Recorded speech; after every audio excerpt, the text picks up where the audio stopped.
Hello, I'm Lindsay of the One of My Stories podcast. And I'm Steve Barnes of the Sweet Child of Time podcast. And this is our anticipatory discussion of the upcoming Little House on the Prairie 2026 remake that's coming out on Netflix July 9th. Yes, we have the date correct, finally. Finally. Just to recap what we've done so far, at the end of May, we both released a podcast discussion about the original Little House series. Mm-hmm. And then just last week, we got to interview Jocko Sims. Mm-hmm. So you can go back and listen to both of those on our mutual podcast feeds. But today we are just talking about the new series coming to Netflix on July 9th, which we just said. Mm-hmm. And as Jocko Sims stressed to us, and we will now stress to you, that this new show is a faithful adaptation of the books as opposed to a television reboot. So all of you haters, just know that they're not trying to recreate Michael Landon's vision. And we are sworn to secrecy until that date, July 9th, about what we both watched the show. Full disclosure, we have both watched it. But for this first episode here, which is our pre-show discussion, we're only going to talk about, we're not going to give you any spoilers or tell you even what our reactions of the show. We're not allowed to. Right. So we're just going to tell you about some kind of news that we think might be beneficial to you about the show, things about the cast and et cetera, and how did this even get made in the first place? That's right. Yeah.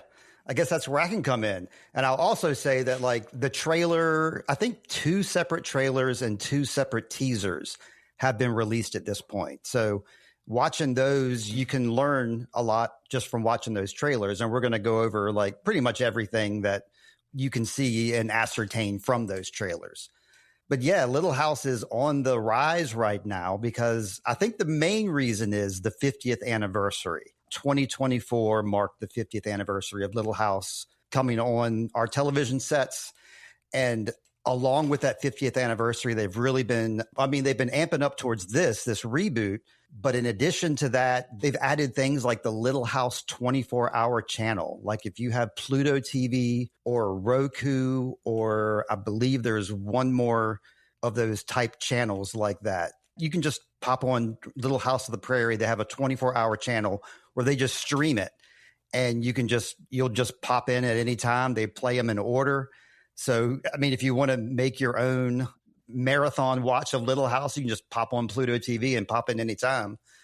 Absolutely. It's like a Law and Order marathon around here. You could stop, go to any hotel, you can pretty much know that Law and Order SVU, they're all going to be available. And in fact, Steve, I think you brought up the fact that it's on the rise and that there's a 50th anniversary. And I think we probably saw the same thing today, that on the Facebook group, some people that have gone on a trip or some kind of convention or something actually got the opportunity to watch the first episode of the new show. So there have been some people that have seen it.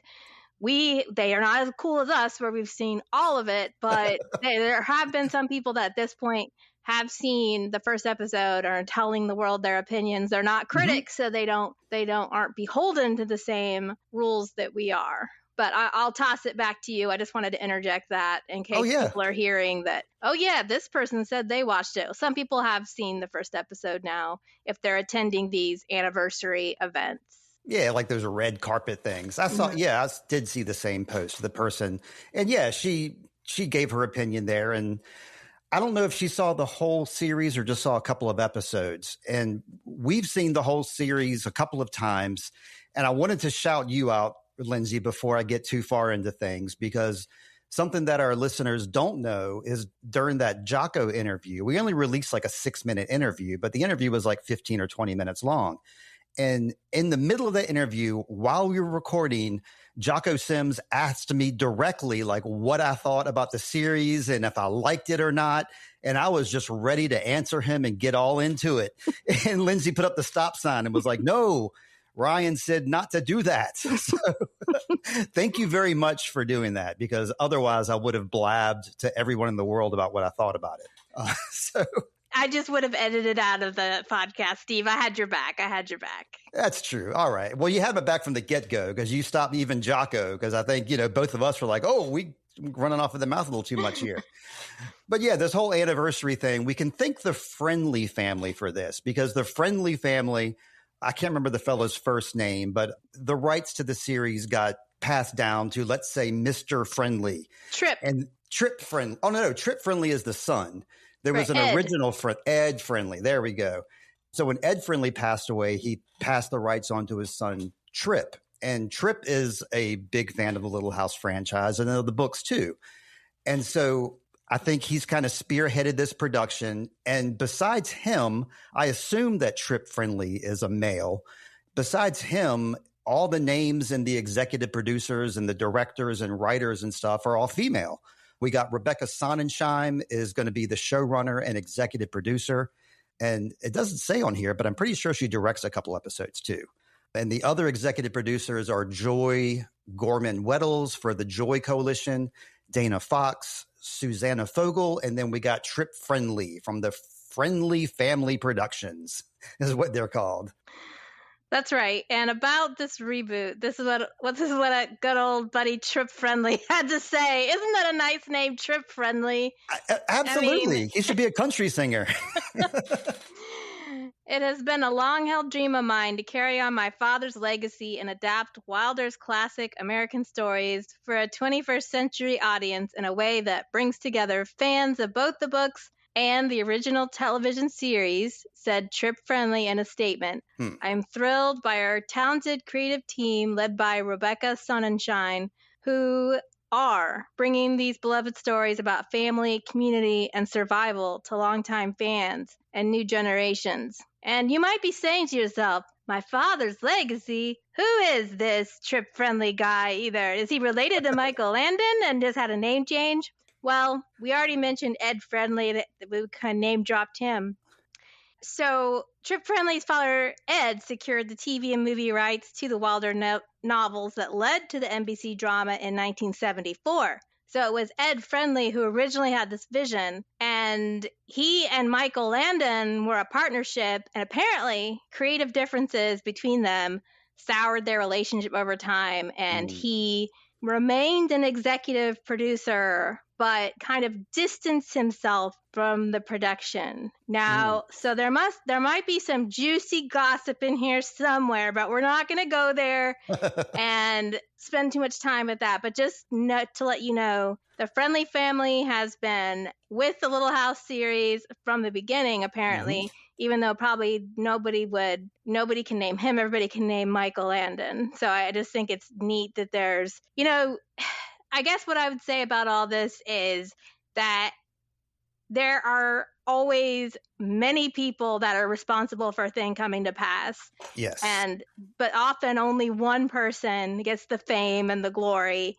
Just like with Twin Peaks, there was David Lynch, and then there was the other guy, which I can't remember his name. I think his name is Mark Frost, I think is his name. No relation to Ben Frost. I was just getting ready to ask you that. But yeah, I think Twin Peaks, David Lynch alone. That's right. That's right. So just keep that in mind, is Trip Friendly has a connection. It's almost like the Beach Boys. You've got the Wilson brothers, yes. And then you've got, again, Mike Love. And there was creative differences, but they're both still talking about the Beach Boys and representing the Beach Boys in their own way. Yeah, and Ed Friendly kind of gets his panache from working with Rose Wilder, who was the editor of all these books. So yeah, he's been in it way longer than 1974. Sweet Shot of Time is brought to you by Zencastr. Zencastr is the way we record Sweet Shot of Time. We hook up with our guests via video, and we record it on audio. Recently, we've been doing video podcasts with the cast of Time Bandits. It's easy using Zencastr. You can record video or audio. You can also edit your podcast or your video via Zencastr. Join Zencastr using my promo code Sweet Child of Time, and you can get 30% off Zencastr. If you're ready to start your podcast, it's time to share your story. Share it with Zencastr. That promo code, once again, Sweet Child of Time at Zencastr.com. But yeah, I guess at this point, I'm going to talk about hopefully the show, because I want to discuss like the real history of the Ingalls, and the real history of the Ingalls family is followed pretty faithfully in Laura's books. She kind of glosses over some moves, and sometimes she doesn't even mention where they are. And you just kind of have to like know by association or research, like what state they're in. But she started her life in Wisconsin. They were a quartet, and they lived in the little house in the big woods. And in 1869, Charles Ingalls sold that house so they could move to Independence, Kansas, which is where he heard that there was going to be a land opportunity for, farmers. And so they moved to Independence, Kansas, and they had their third daughter, Carrie, there in 1870.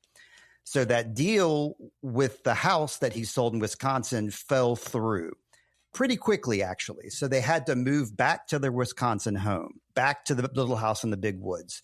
And they remained there until 1873. 1873 is when they left the little house in the big woods with little Carrie, and they went to Plum Creek. And that is where we know about Plum Creek, because that's where Walnut Grove is.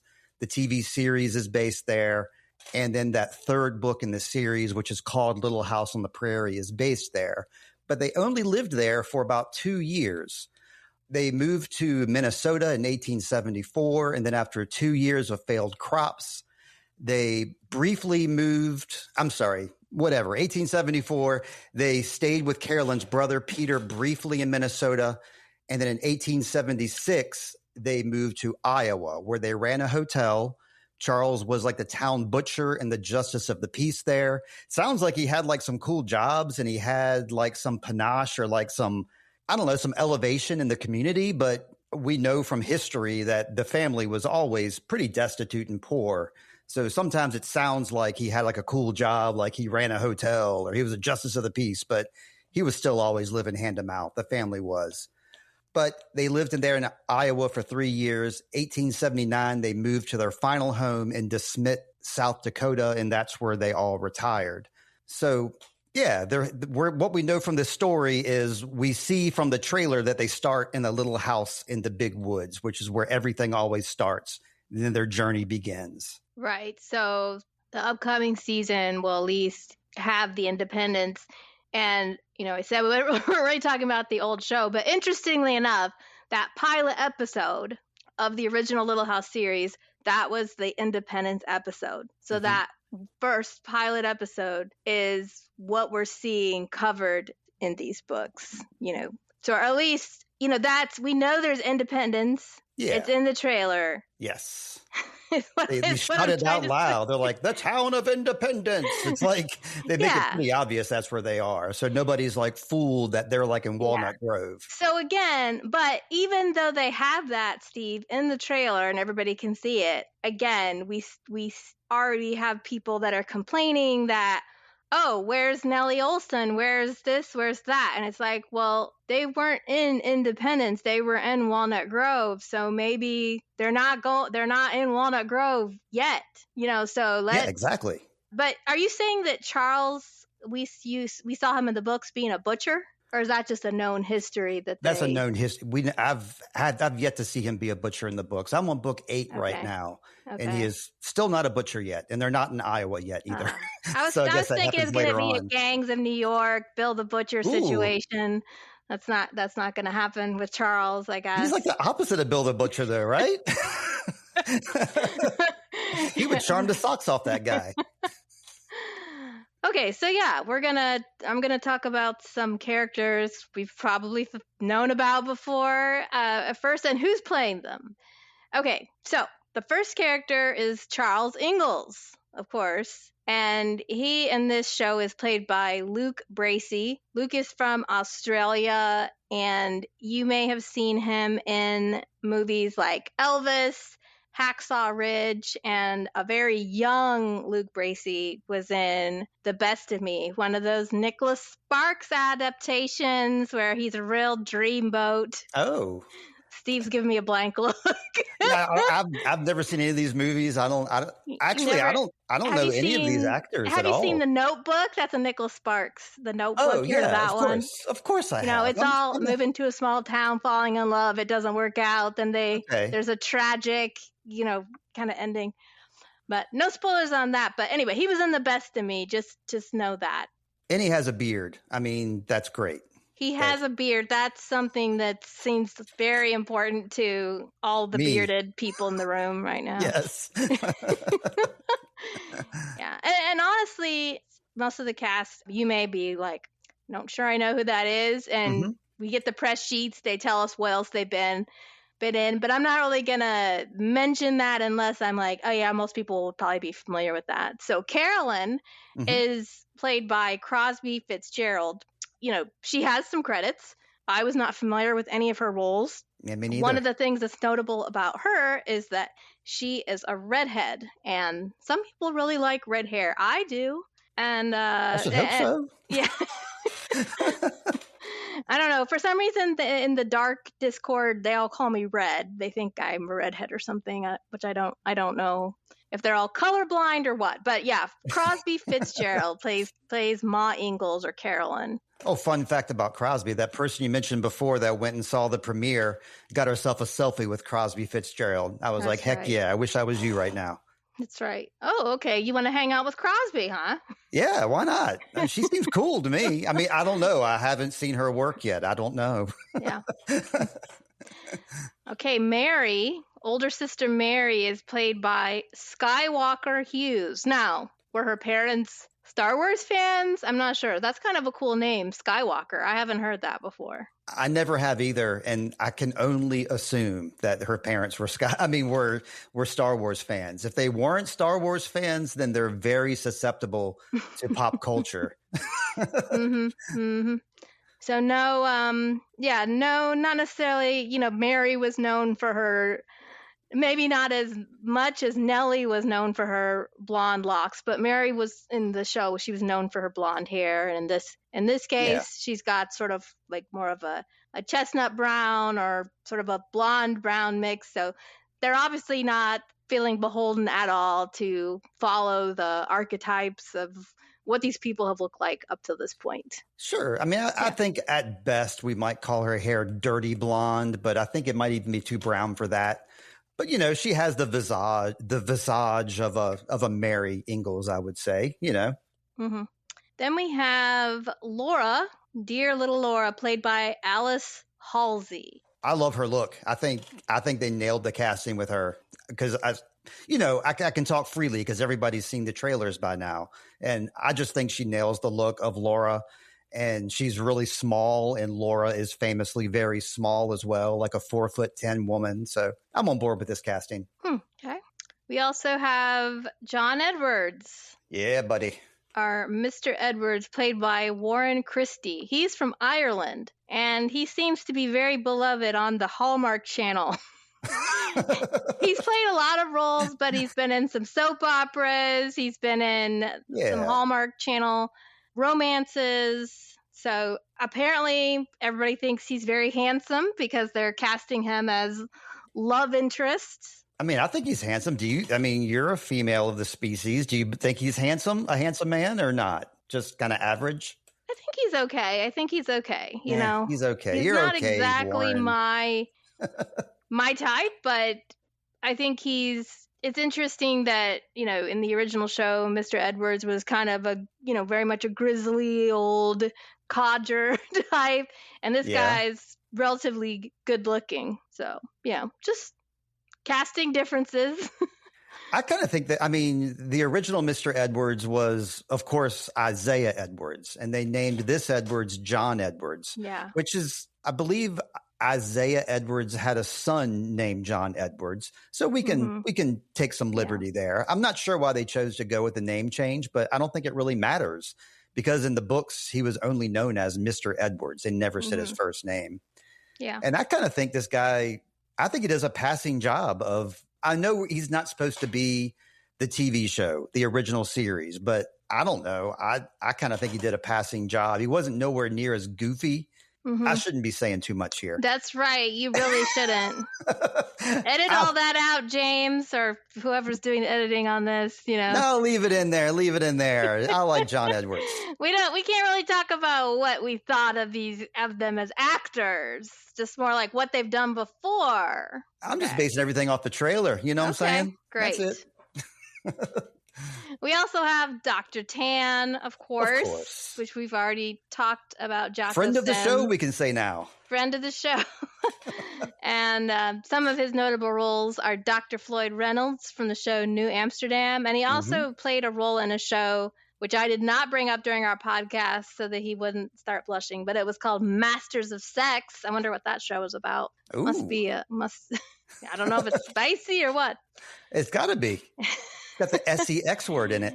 It could be like they're considered masters of sex because they're studying sex. Maybe, It sounds spicier than it is. I don't know.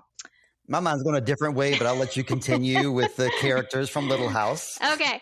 So then, yes. And I'm naming characters that we already know from the books and the show, I guess. Yes, that's right. Okay, so my last one is Adam Scott, which I don't remember him being in the show, so I'm assuming he's just a character in the books. Yes, that's right. And he's played by McLean Fish. McLean Fish. My dirty fish. Now, Steve, don't be try not to make fun of people's names too much. But yeah, McLean Fish. Again, I didn't see any of his roles that meant anything to me, but so it's nice that we'll get introduced to this new cast of characters, and this, for some of them, it'll be maybe their first role where they will get some notoriety. I'm kind of glad that we had brand new people playing these roles instead of maybe Nick Offerman plays Charles Ingalls. I don't know. I'm glad they didn't get some star power in here. I mean, not that these people aren't stars, but you get my gist, that they aren't already known for another role and now they have to fill a new role. So I have one exception for that. Sure. Which isn't so much like a particular role, but it's more like a generalization that there are, in the past couple years, I have met or been exposed to so many wonderful child actors. And the fact, I feel like a lot of times they only get one role and then they kind of disappear. Okay. And I was like, well, they could have with the children, unless they really wanted somebody, maybe some people make the choice that we're going to pick somebody that's never been in anything before to give somebody a new opportunity. But for instance, the Welcome to Derry kids, some of them are really good actors, but how long is it going to be before they'll get another role? They child actors sometimes get left in the dust. They get one role, they get some time of fame, and then the time is over. So I don't know why they could have found some really good child actors. Not saying these guys aren't good or won't be good, but yeah. Let's see, what's my rebuttal? I do have a rebuttal to that, which is Michael Landon had this vision that Little House on the Prairie would last forever and be timeless. And perhaps Trip Friendly has the same vision because it's already been renewed for season 2 as we speak. I mean, season 1 hasn't even aired, already got a second season. Maybe they're really pinning a lot of hopes on this taking off and being multiple seasons, and we're going to grow up with this Laura like we grew up with the other Laura, perhaps. Maybe that's their ambition and they won't meet it, but maybe they will meet it. I mean, okay, that's my rebuttal. It's not exactly a rebuttal. A rebuttal means an argument. You're more saying, on the other hand, which could be a rebuttal. I'm rebutting your rebuttal. I will argue with you. Let's argue instead. Let's argue about the new characters. Yeah, let's talk about the new characters. Yeah, I got that in my queue here. And I didn't do the cool thing that Lindsay did and looked up where everybody else is from. So maybe Lindsay can chime in if she knows any of these new folks. These are going to be new characters that are, since I've read the books and I've seen the original series, these are all brand new characters that have never, their names have never been uttered before. So let's meet them. First up, we have Eli and Gemma James. And they're kind of like the head of this town. Eli is, we're not exactly sure what he is, but he seems like somebody in charge. And his wife sure likes to do that too. And they're played by Michael Hull. How do you say this last name? Ho. Oh, I did it right. And Mary Holland. And Mary Holland is the only actor on this show that I recognize from anything previous, because I'm a big fan of improv comedy. And she, of course, is part of the Wild Horses comedy troupe, along with Lauren Lapkus and others. And I'm just a big fan of Mary Holland, period. So I'm glad to see her in this show. We have a character named Emily Henderson, which is running the store at this town of Independence.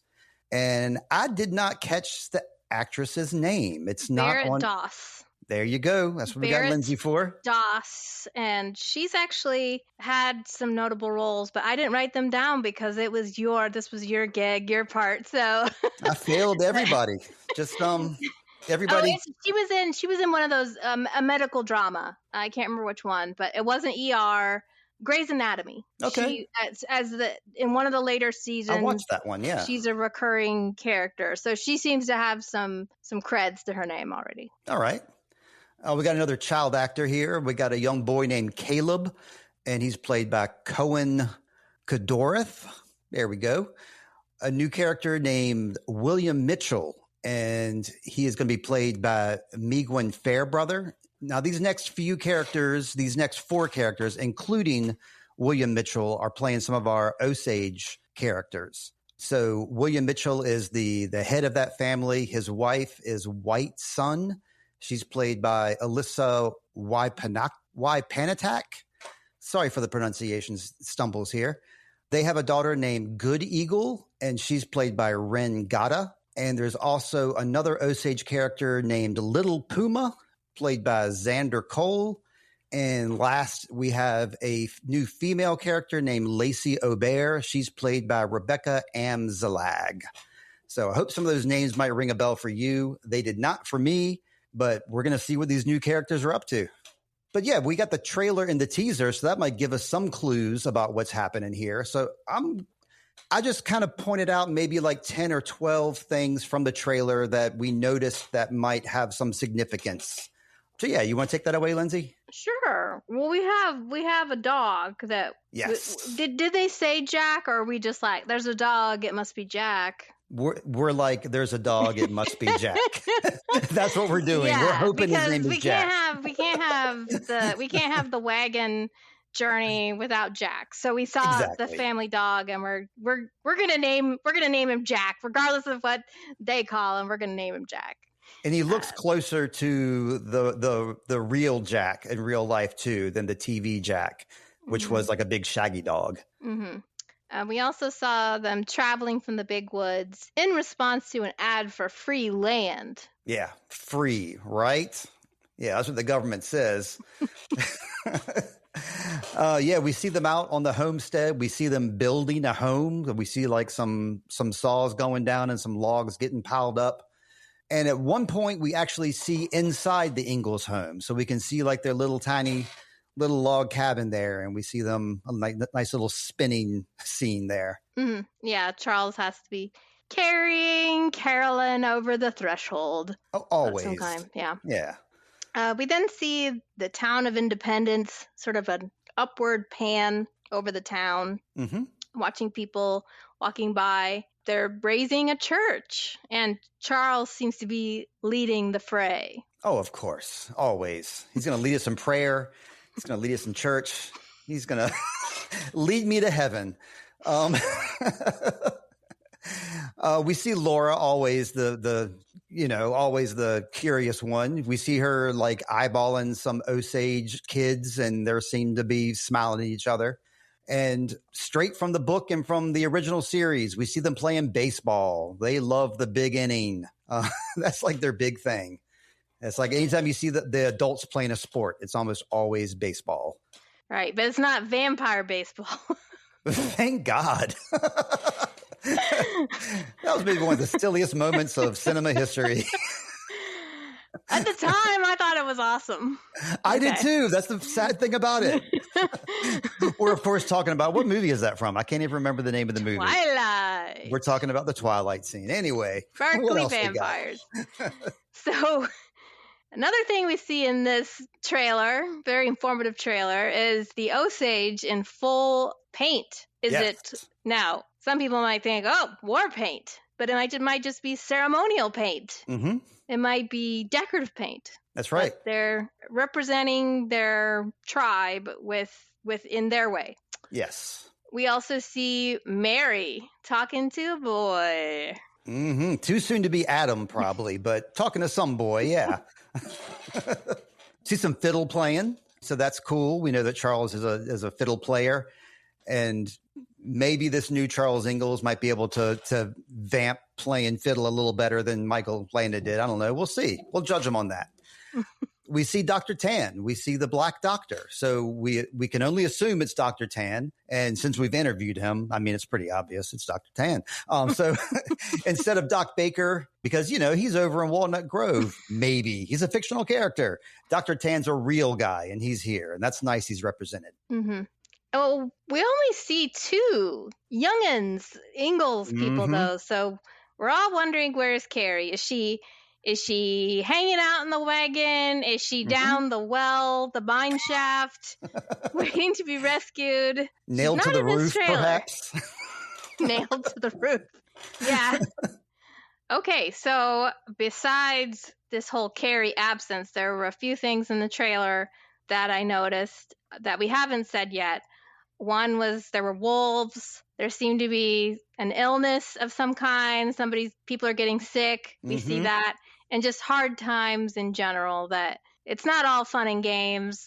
It's not all fun and baseball and fiddle playing.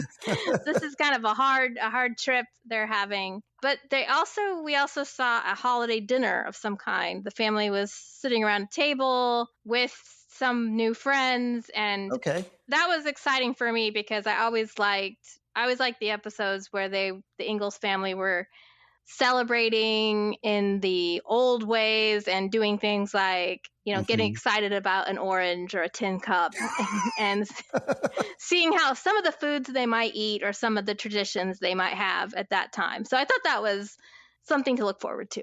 Yeah, I'm definitely looking forward to it. I know that they're definitely going to get into the Osage land dispute because, we know that Charles was drawn out there to independence because there was supposedly some free land, but maybe that's the case. We know in real life that didn't quite work out great for the Ingalls family. So we're going to see that going down, I suppose. And yeah, like you were saying about this town of Independence, they show like a nice overhead shot of it. And it looks like the town is pretty organized. It's a real community. I'm not sure if there's a railroad or a post office there, but there's definitely like a hotel. There's definitely a store. So we're going to have some town folk to hang out with. And plus, all those kids in town that we saw, the boy, the Osage girl. Hopefully the kids will have some other kids to play with, and we'll have some fun in this show. Mm-hmm. I'm looking forward to it. I mean, I've already seen it, but I'm looking forward to everybody looking forward to it. I'm looking forward to some dialogue on Facebook, hopefully turning positive. I'm ready for anything with the general public. Sometimes I get surprised in a bad way with how people perceive things, but I'm going to remain positive. I'm going to remain hopeful that we're going to have many seasons of this show because I like the Little House franchise in general.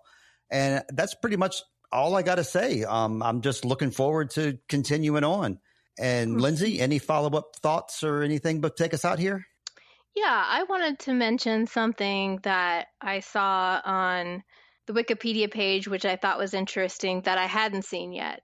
Okay. And it gets into something we've heard or sort of talked about amongst ourselves or seen other people talk about, is there's this fear that it's going to be a woke show. And I thought it was interesting that on January 29th, 2025, there was a tweet from someone named Megyn Kelly, who is some kind of political commentator. Yeah, I'm well aware. Yes. Okay. I had never heard of her before. Oh, okay. And I'm sorry. so she wrote this post that, well, why are you saying you're sorry? Now you know who she is. So she said, Netflix, if you wokeify Little House on the Prairie, I will make it my singular mission to absolutely ruin your project. Good luck. And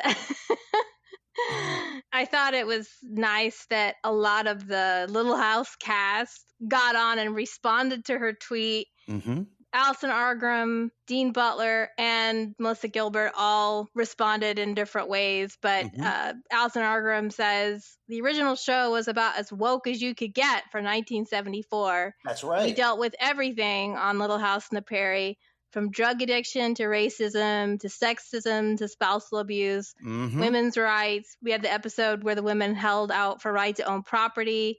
Every possible cutting-edge social issue was absolutely discussed, but it was done in such a Little House on the Prairie, what would the Ingalls do kind of way, that I think people just didn't even think of it as being a big deal. And so we sort of talked about this a little bit, like the fact that it's thought of as this cozy drama, yet there's all of these social issues represented, even sexual assault. She didn't even say that in her tweet, but the episode with the creepy mask where the girl gets sexually assaulted and the wisdom of Solomon. So back then there were absolutely these social issues being dealt with in these episodes. And so if some of that shows up, that's not going to be a surprise. But I mean, I saw somebody say, well, that's not woke. But what we don't want is a gay couple. It's like, it's all about that one, So I don't know. I just thought it was interesting that this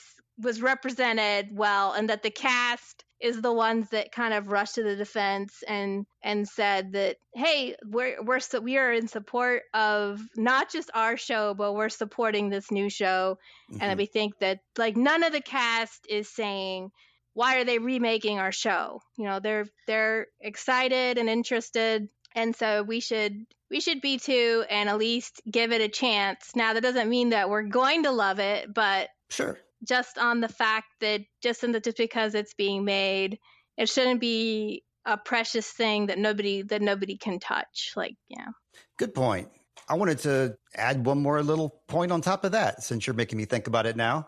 I don't understand the whole division about it, because that's kind of what I thought the beauty of Little House, the franchise itself, is. Because you could be like extreme conservative and look at Little House and say, yes, that's how it's supposed to be. A man and a woman and their children, and they pray and they respect their elders, and they're part of a community. This is representative of what I believe. And then a completely like progressive person could be like, yes, this is a guy who loves his children, and he'll do anything for them. And like, despite their differences, and he'll accept any neighbor, and he lives by the Christian values that he preaches, and he lives by them himself. I just think that anybody from any political side could look at it and say, that is what I like. And that is what I don't know. I just think it's more of a unifying show. So it very much confuses me when divisions are brought up like this. So boo Megyn Kelly, boo, boo, boo. Yeah. Cause I mean, I know that you've just been posting things in the Facebook group, for instance, just saying who's playing Charles, who's playing Mr. Edwards, who's playing Caroline. And then there's so many people that will say, nope, not going to watch it. I hate it already. Yeah. It's like, based on what? Based on what exactly? Yep. It's okay to not want to watch it, but to like say you hate something.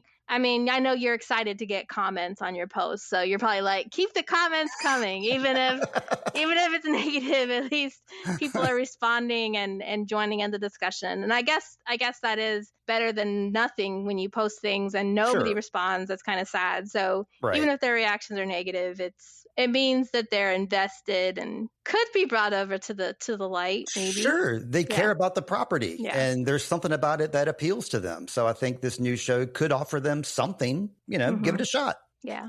So yeah, I guess we're going to wrap up this episode. My plugs, you can find me over at Sweet Shot of Time Pod on Instagram, and you can definitely find me at Intravoid and check out some music. Check out Intravoid on Spotify, Apple Music. We have music everywhere, and we're putting out new music. Lindsay's eagerly awaiting some new music to come out, and we actually have a live band that we're going to start playing shows in September, so that's very exciting. So those are my plugs. Check out Sweet Shot of Time, which you already are probably, and Intravoid. How about you, Lindsay? My plug would be it's a little slow over at one of my stories right now because I've been investing a lot of my time over on the Arts and Faith site. Yeah. Which Steve's familiar with that. That's one of the other sites I help with. And we just released our top 25 spiritually significant films directed by women. We released that at the end of May. So I've been trying to advertise that and get the word out. And so if you just go to artsandfaith.com, right on the homepage, you can see all the lists we've ever made. And the top 25 films directed by women is in our topical themed list. Each film that made it onto the list has a juror appreciation that one of the jurors wrote about it. So it's good recommendations, good films directed by women, which often get ignored in the big picture. So I would like to promote that list and that website. Well, thank you very much. I'm going to check it out. So I hope everybody else follows my lead and does that too. So yeah, next time you hear our voices, we'll have seen the season and we'll be talking about it to y'all. And that will be sometime July 9th or after. So until then, I hope you always find 10 cups and ribbons and little houses on the prairie and all that stuff. So until next time, bye, Lindsay. Bye, everyone. Bye.